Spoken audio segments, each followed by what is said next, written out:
Hey guys, welcome back to my channel. I am Danielle, aka Stitcherista here on YouTube, and today is another face-to-face chat and a true crime story time. Today's story is going to be Murder at Kinky Cottage. I saw the title and I was like, what the heck, right?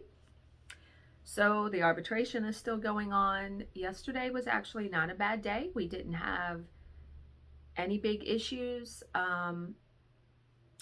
The day was fine. Bill wound up doing skeet shooting yesterday, so I got done work about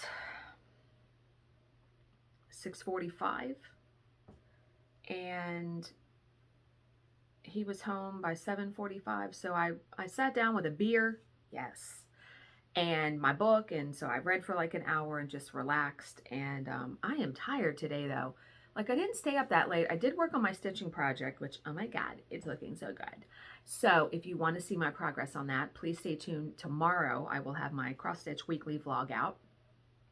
I stitched to about 10 because remember, he was off work today. So he didn't even go to bed till like 9 o'clock. So I'm usually up here, stitching at like 8:15, and it was later. But yeah, so today, the arbitration yet again. Bill is doing a bunch of errands today. It's like rainy and gloomy out here today. And I think my stepdaughter is coming over for dinner. And yeah, I get my hair done tomorrow. Now, the hairstylist that I'm going to is somebody new. Because if you watch my videos, you heard that story. And the appointment is going to be it's going to be a while, because my appointment is supposed to be from 10:30 a.m. and she has it scheduled until 2 p.m. That's okay, as long as it looks good. I'm going to get, I think, some more layers cut into my hair, and I'm going to probably get a little bit cut off.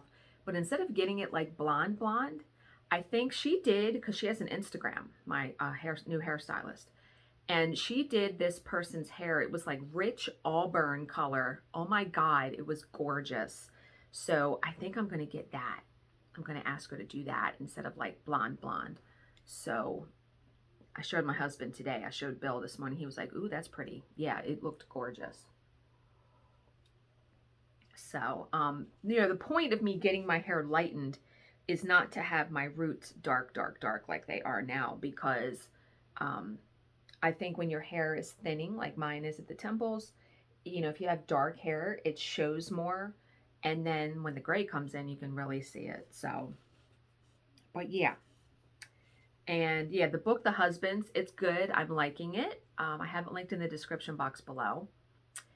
And yeah, that's it. Just trying to get through today. Because then, have the weekend. Although I need to clean my house. I think tomorrow morning before my massage, I might try my massage. I don't have a massage tomorrow. I wish. Before my hair appointment, I might try to clean. Or Bill is supposed to go hunting tomorrow afternoon in Salisbury, which is like almost a 2-hour drive for him. So if he does that in the afternoon, I'll have time then. I'm definitely going to be cleaning, because we have the arbitration on next week. And then next weekend, we're going to that wedding in Ocean City, which...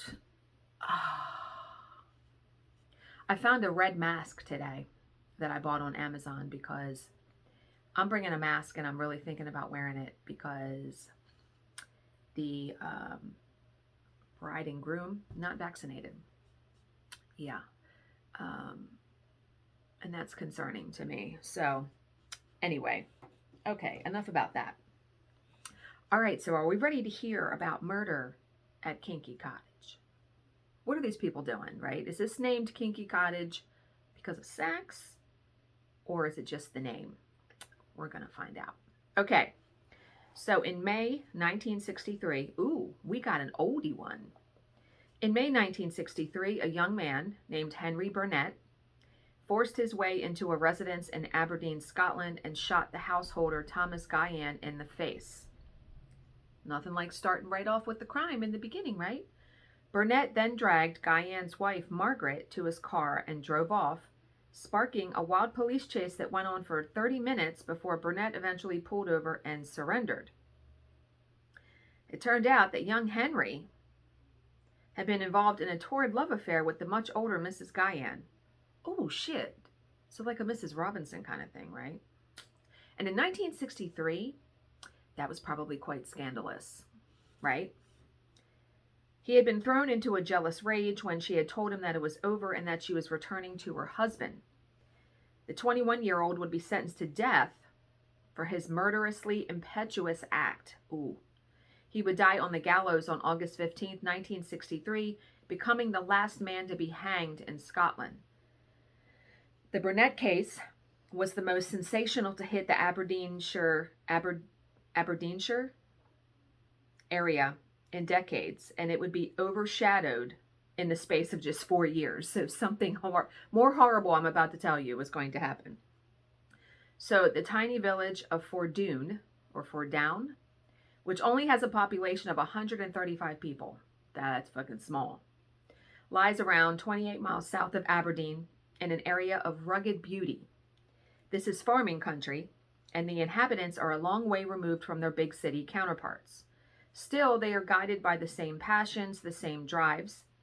Take village beauty Sheila Watson and local farmer Max Garvey, for example. Everyone agreed that they were perfect for each other and would end up together. And sure enough, the pair started dating in their teens and were married in their early 20s. Thereafter, they settled down to life on Max's farm, and in the ensuing years produced 2 offspring to add to their handsome family. The farm also thrived under Max's tutelage, meaning he was a pretty good farmer, right? It all seemed like a fairy tale life following a predictable, upwardly mobile path. But looks can often be deceiving. You don't really know what's going on inside someone's home, right? Max Garvey was far from your typical farmer. In fact, he had very little interest in working the soil. He was from a wealthy family, and the land he owned had been gifted to him by his father. Max had almost nothing to do with the day-to-day running of the place, preferring to leave such endeavors in the custody of hired hands. And there's nothing wrong with that. That's like people that run a company or have a company and they have other people running it because they want to pursue other things. Nothing wrong with that. So yes, that gave Max time to pursue his passions, which were racing around the countryside in his sports cars or scouring the landscape from above in his private airplane. Garvey had a decidedly short attention span. When he got bored with cars and planes, he started to explore other amusements like booze and prescription tranquilizers. That's not going to bode well. No. Often he would take to the air in a state of intoxication. Then he would head out towards the channel and perform death-defying aeronautic maneuvers over the water. You big freaking dummy. What? You got a death wish? Then he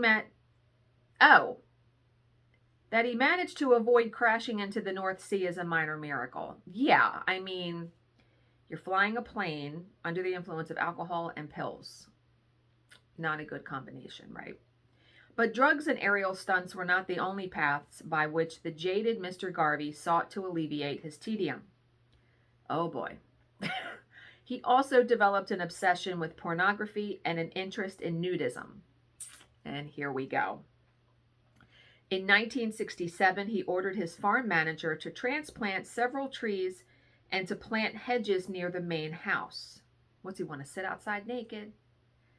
This was hardly an unusual request, since farmers do it all the time to protect crops or livestock from the elements. This was not Garvey's purpose, though. He did not need protection from the wind, but from prying eyes. Max Garvey had decided to open a nudist colony on his land. Oh my freaking God. At first, the colony was for invited guests only, but word soon got out in Garvey's extended circle, and soon friends of friends and friends of friends and friends were showing up to shed their clothes and their inhibitions. Was there really such an allure for this? Like, I have no desire, just me, no desire to do anything like that. It seems like he had a coven, so it was a short step from there to full-blown sex orgies. Jesus, good God. With Max in the role of coordinator and enthusiastic participant. Oh, I bet he was enthusiastic. Sheila, meanwhile, kept her distance, so she had no interest in it, which would probably cause some problems in your marriage if one person is into that and the other one isn't.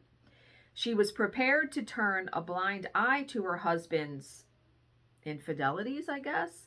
She wasn't prepared to take part in them. But Max, though, was determined to get Sheila involved, and wow. He was on her case, frequently calling her old-fashioned, a square, a stick in the mud. It led to a series of furious rows, but eventually Sheila was worn down by his constant badgering and agreed to try it. And once she did, her inhibition seemed to melt away. Oh, I bet he's going to have a problem with that. That's where this is going, right? She became a more than willing hostess.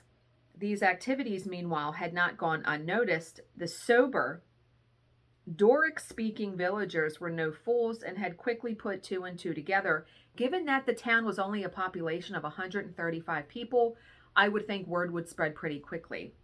They had even coined a name for the Garvey farm. They called it Kinky Cottage. So that is where the name comes from. The townsfolk have named them the Kinky Cottage. If things had simply continued along this path with consenting adults engaged in sexual acts on a private estate, you might never have been reading these words right now. But this is a true crime story, so we know something quite nefarious is going to happen. But Max Garvey was already bored with his little sex club. Max needs to get and he was looking for new adventures.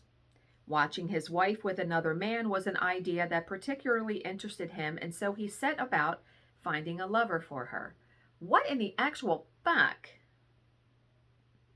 At that time, Garvey was an office bearer with the local chapter of the Scottish National Party, and it was at one of their meetings that he found a likely candidate. So we can foreshadow, we can predict what's going to happen.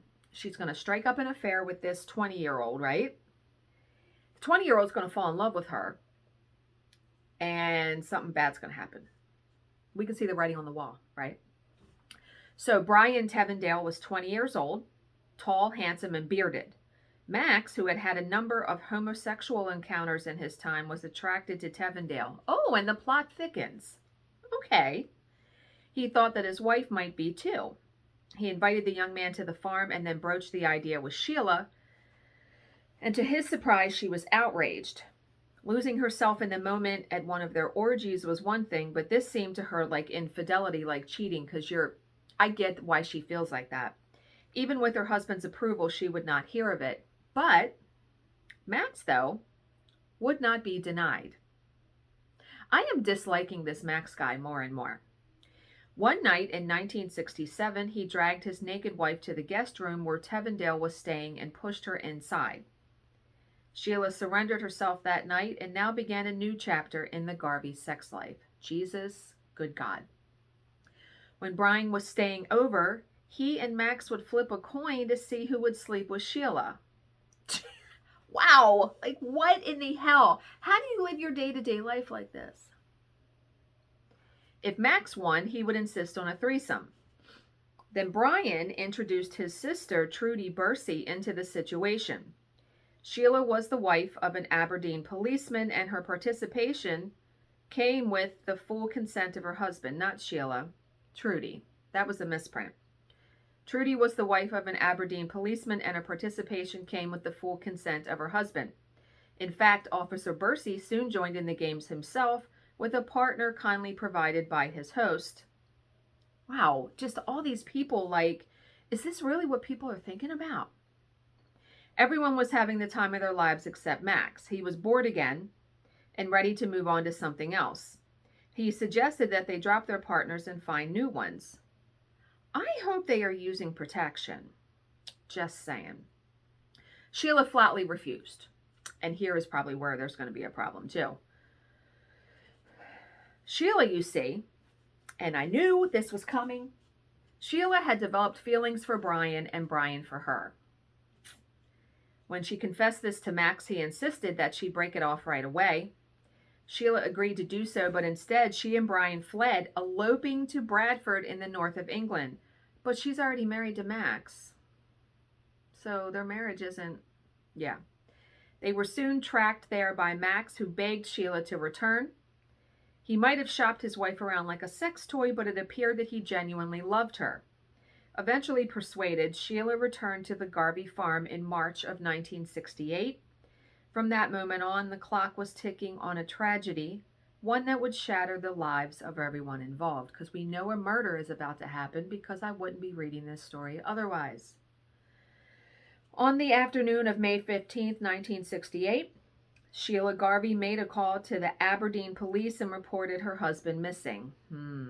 Sus. According to Sheila, she had gone to bed beside Max the previous evening and had slept right through. She had woken to find his side of the bed empty. That in itself was not unusual, but she had not seen him at all during the rest of the morning. Eventually, she had become concerned and had started making inquiries. But no one, not the farm manager, not any of the staff, not his friends and family, had seen Max, and it was then that she had decided to call the police. So I have a feeling that Sheila's involved in this, though.